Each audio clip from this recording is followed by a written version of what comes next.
Abdulkarim Ali Umar. Thank you for giving us this opportunity. We would like to talk to you about the visit of Ambassador Donald Yamamoto here in Columbus. You met him. What's your reaction? Well, my reaction was actually I was really impressed about Ambassador Yamamoto. He was very, very articulate. He told us, give us an explanation about the U.S. policy towards Somalia. We have actually been very frank and blunt with him. And we are actually appreciative of what the United States is doing, although we still feel that the United States, as an only remaining superpower, has a global responsibility to actually take Somalia under its wings and create an environment where Somalia can actually have a viable, strong government. And what are those? How will you really do that? What exactly? Yeah, practical things. You know? The practical thing, number one, let's talk about the Constitution. I feel strongly that the Constitution that they have been working out is basically a regulation. It's not a constitution. It's actually it's not inclusive enough. Other than the Constitution? Yeah, it's not inclusive enough. We want a more inclusive process.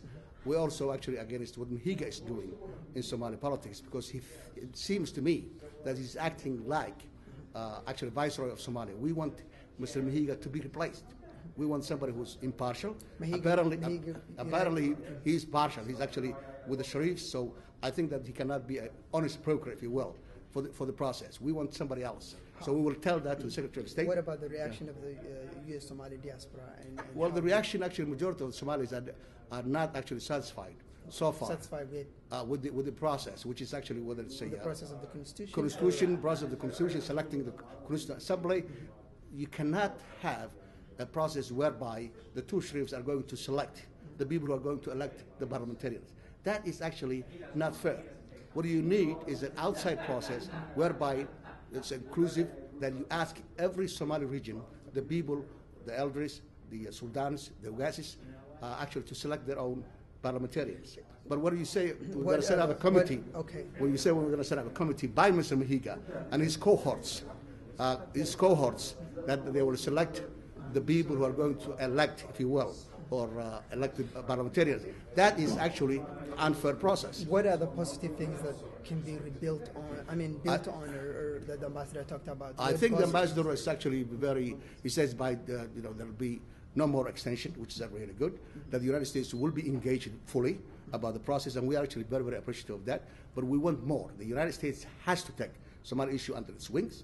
It has to make sure that this process is not actually corrupted by Mr. Mahiga and his minions and his groups. We want that the process. Who is Mahiga? Mahiga is actually the representative of the United Nations under Secretary Political Office. He is actually virtually in control of Somali process. This has to be a Somali process, not Mahiga, not Malal Sanawi, and not Museveni. We want a process that the Somali people can say it's ours. So this responsibility has to come to the Somalis. We don't want this process to be outside of Somalia.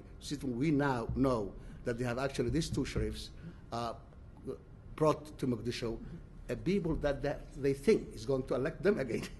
This is the most corrupt group of people, Sharifs. Well, they have done nothing for the last 3 years.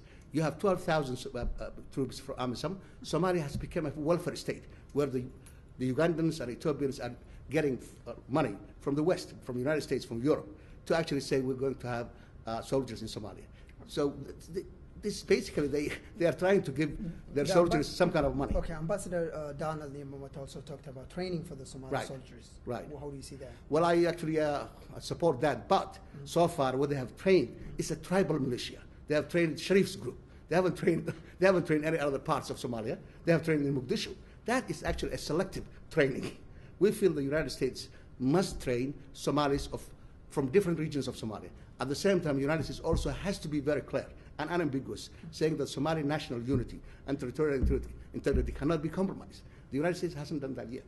So we are hopeful that the United States will take actions and revisit, if you will, or recalibrate, or actually do something about its policy towards Somalia. We want the United States to tell Ethiopia to get out of Somalia.